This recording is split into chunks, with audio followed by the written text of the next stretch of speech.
All right, so you're in the state of fight or flight. You just got triggered by something. What's a trigger? Well, I gave two descriptions of triggers in the last video. One was fairly small and simple, something we judge ourselves for. Maybe the nervous system went into fight or flight because we got a weird vibe from a coworker and we're actually in full-on fight or flight from that. It happens. Or maybe we were walking in an intersection and we almost got hit by a car. Nobody's hurt, everything is fine, but whoa, that was close. That's definite fight or flight, and that's pretty justified. I think anybody would be okay with their system going into fight or flight after something like that. So that's different grades of fight or flight. Maybe, and it doesn't matter the circumstance, so maybe I almost get hit by a car and my fight or flight goes into like maybe medium. Okay, so I'm like in mid-grade fight or flight from that.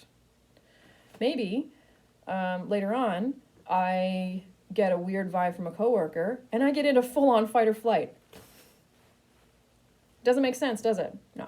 Rarely does with the reflexes, because the reflexes live in the subconscious mind, and the subconscious mind is not a rational part of our mind. The conscious mind is rational and logical. The subconscious mind is not.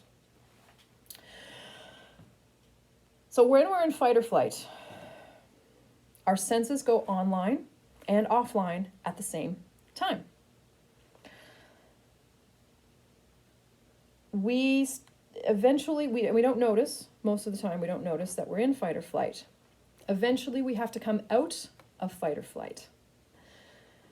When we start to come out of fight or flight, a couple of things might happen. You might start to tremble, and if you do, awesome. If your body is feeling comfy enough to tremble, that is the best. That's the best. It's the most efficient way for me, and at least the people I work with, that when they start to tremble and their nervous system neutralizes, and let's say I'm doing muscle work, the muscle work just becomes so much more effective. The trembling process in the body is just such an efficient, beautiful way to neutralize the nervous system. It's awesome, totally awesome. It's too bad that our culture doesn't value trembling as much as it should, in my opinion. Anyway, so we start to tremble, or we might start to sigh, or breathing might change, or we might just get angry. We might want to verbalize. Some of us might want to do a heavy workout. There's just this strong compulsion. I really want to go for a run right now, and that's that neat. That's okay. That's like subconscious recognition. Okay, I gotta get out of fight or flight right now. So a lot of us, when we're in stress, fight or flight, we will do the regular. We'll go and listen to a meditation, and we'll relax in our bed, and we'll wrap and curl up, and we'll listen, and we'll relax your feet. Breathe in and out, and listen to this water flowing and this violin and piano music, and that's lovely. It's lovely, great. It's great for that low grade state of fight or flight. Great, awesome, love it. If you get into medium fight or flight or above, that stuff is maybe not the right choice to get into full-on neutralization. So I find that it varies. We'll either start to put on that meditation and try to breathe and be still, and that actually aggravates us, or we do get some relief from that, and we think, okay, awesome, great, it worked.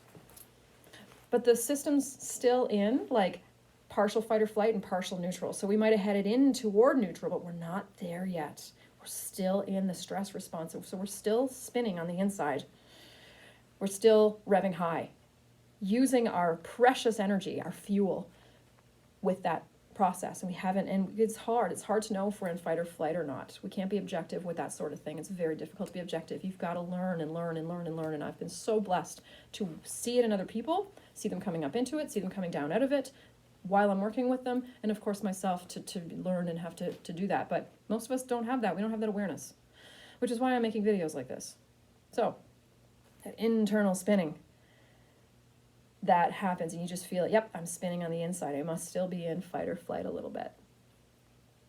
And to try and get down into neutral, where we are most productive and effective, where we have access to our joy and our creative mind, our inspiration, our good ideas, our good decisions, they all happen the best when our nervous system is in neutral. That's when we are the most functional and we can build and create the best. So we'll talk about this a bit more. Stay tuned.